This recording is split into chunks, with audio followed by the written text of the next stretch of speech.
जय श्री कृष्णा। राधे राधे भक्तजनों, आज आप सुनेंगे दासा माता की व्रत कथा पांचवा।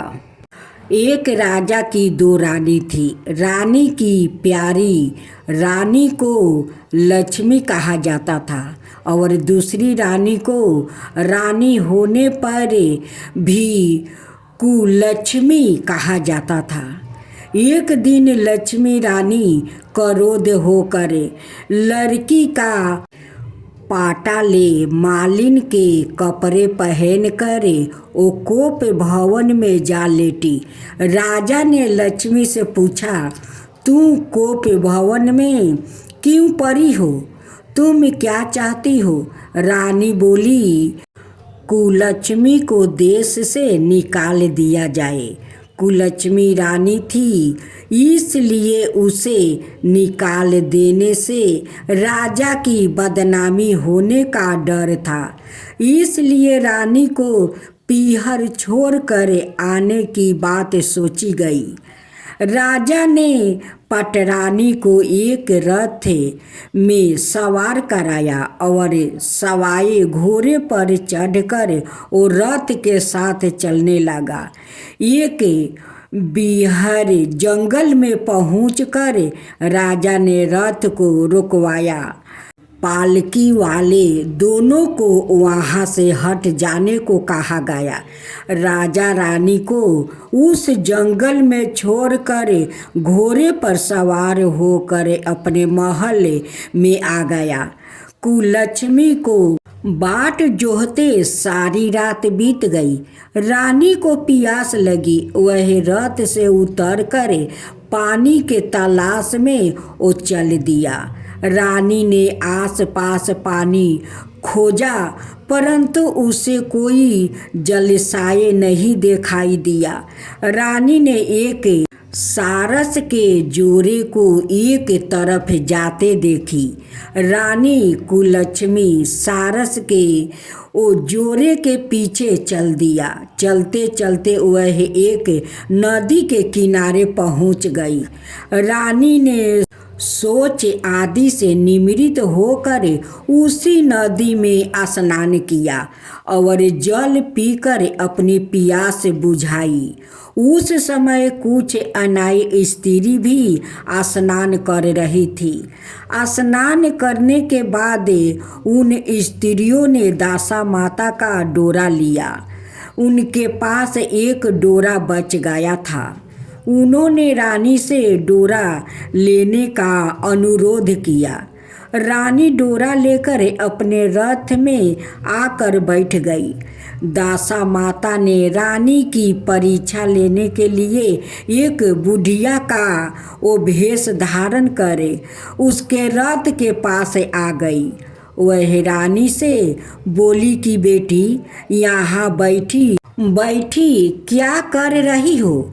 रानी ने बुढ़िया से कहा, पहले तुम बताओ तुम कौन हो? बुढ़िया ने उत्तर दिया, मैं तुम्हारी मौसी हूँ। तब रानी उसके गले लगाकर रोने लगी। उसने अपनी विपदा भरी सारी कहानी बुढ़िया को बता दिया। अंत में रानी ने बुढ़िया से कहा, अब मुझे केवल तुम्हारा ही सहारा है, मेरी रक्षा करो। दासा माता की कृपा से उसी जगह माया का वो शहर बस गया। रानी के भाई भाभी आदि सारा महके वहाँ प्रकट हो गया। रानी ने अपने पीहर के साथ मिलकर 9 दिन दासा माता की कहानी सुनाई। 10वें दिन डोरे की पूजा होनी थी। उस दिन सवेरे उठकर दासा माता ने रानी से कहा, नदी में स्नान कर आओ, वहाँ तुमको स्वर्ण कलश मिलेगा, तुम उसे ले लेना और जो डोली तुम्हें लेने आए उसमें बैठ जाना। किसी से यह मत पूछना कि यह डोली किसकी है। रानी ने नदी में स्नान किया। वह स्नान करके वो बाहर निकल आई तो उसे 2 सौरन के कलश नदी के किनारे वो रखे मिले। उन्हीं के पास रेशमी वस्तु रखे थे। उन वस्तु को रानी ने पहन लिया। वह चलने को तैयार हुई तो उसे डोली आती दिखाई दी। वो डोली में बैठ गई और अपने घर पहुंच गई। घर पहुंचकर उसने माया के वो परिवार की सब महिलाएं सहित दासा माता के डोर की पूजा की, सुहागिनों को भोजन करवाई। इसके बाद उसने पारण किया। अब रानी अपने पीहर में आनंद पूर्वक सबके साथ मिलकर वो रहने लगी। इधर कुछ समय बाद राजा को रानी कुलक्ष्मी को ध्यान आ गया। राजा ने विचार किया कि जिस दिन से मैं रानी को जंगल में छोड़कर आया हूँ तब से उनका कोई समाचार नहीं मिला है। चल कर देखना चाहिए कि रानी कुलक्ष्मी का क्या हाल है। मंत्रियों ने राजा को समझाया कि अब रानी से मिलना आपके लिए ठीक नहीं होगा, परंतु राजा ने मंत्रियों की बात पर कोई ध्यान नहीं दिया। वह घोड़े पर सवार होकर उसी स्थान पर पहुंचा जहां पर रानी को छोड़ आया था। राजा को यह देखकर बड़ा आश्चर्य हुआ कि यहाँ तो घने वन था, परंतु अब यहाँ रमणी की बस्ती बसी हुई है। राजा ने लोगों से पूछा, यह कौन सी नगरी है? लोगों ने उसे बताया कि यह कुलक्ष्मी का नगर है। अब तो राजा के आश्चर्य का ठिकाना न रहा। वो बार बार सोच रहा था कि क्या यह नगरी मेरी पटरानी कुलक्ष्मी द्वारा बसाया नगर है? राजा ने कुलक्ष्मी के महल के पास जाकर वो सूचना भेजवाई कि उनसे अमुक देश के राजा मिलना चाहते हैं। रानी ने राजा को पहचान कर वो मिलने से मना कर दिया, परंतु मौसी ने उसे समझाया कि हिंदुओं में तो पति परमेश्वर माना जाता है। तुम्हें यही उचित है कि तुम्हें यथाशक्ति उनका आदर सत्कार करो। मौसी के कहने पर रानी कुलक्ष्मी ने राजा को महल में वो बुलाया। दोपहर को राजा को भोजन पर वो बुलाया गया। राजा के साथ नाई भी थी। रानी राजा और नाई को भोजन कराने लगी। पहली बार रानी ने नाई की पत्तल पर भोजन परोसा तो नाई ने रानी के पैरों पर एक वो छींटा लगाई। रानी इस भेद को नहीं समझ सकी कि नाई ने उसके पैर पर वो रायते का छींटा क्यों मारा।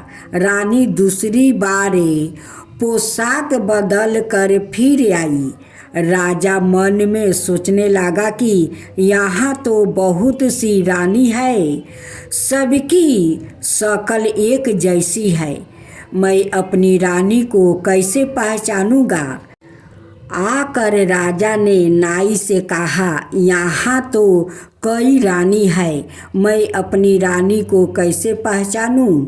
नाई बड़ा चतुर था। वह बोला, रानी तो एक ही है, परंतु वह पोशाक बदल बदल कर हमारे सामने आ रही है। राजा ने नाई से पूछा, तुझे कैसे पता चला कि रानी एक ही है? नाई बोला कि मैंने उनके पैर पर रायते का छींटा मारा था। वह 3 बार कपड़े बदल कर हमारे सामने आई, परंतु वह छींटा उनके पैर पर 3 बार लगा था। अगले दिन रानी ने राजा को अपने महल में बुलाया। राजा को अपनी भेज पर बैठा कर खाने के लिए पान का बीड़ा दिया। पान खाकर राजा पलंग पर लेट गया और रानी उसके पैर दबाने लगी। राजा ने रानी से अपने किए के लिए क्षमा मांगी और रानी को अपनी राजधानी में चलने को कहा। रानी ने कहा, आप मुझे किस मुंह से चलने को कह रहे हो? आप तो मुझे जंगल में अकेला छोड़कर चला गया था। आप तो दूसरी रानी के कहने पर आकर मेरा परित्याग कर चुके थे। यह तो मेरी मौसी का किए हुए है। उसी के कहने पर यह सब वैभव मुझे प्राप्ति हुआ है, वरना आप तो मेरा सर्वनाश कर चुके थे। राजा ने रानी को बहुत समझाया। तब रानी बोली कि मैं केवल एक शर्त पर आपके साथ चल सकती हूँ। आप मेरी मौसी से वरदान मांगेंगे कि यह नगरी आपकी राजधानी के पास पहुँचा दे, जिससे जब मेरा मन चाहे आपके पास रहूं और जब जी चाहे तो मौसी के दिए महल में चली जाऊं। मेरी मौसी बड़ी दयालु है, संभव है कि वह हमारी बात मान जाए। राजा ने दासा माता मौसी से प्रार्थना की। मौसी ने राजा की बात मानकर दोनों शहरों को पास पास स्थापित कर दिया, मानो एक दूसरे के ही भाग हो।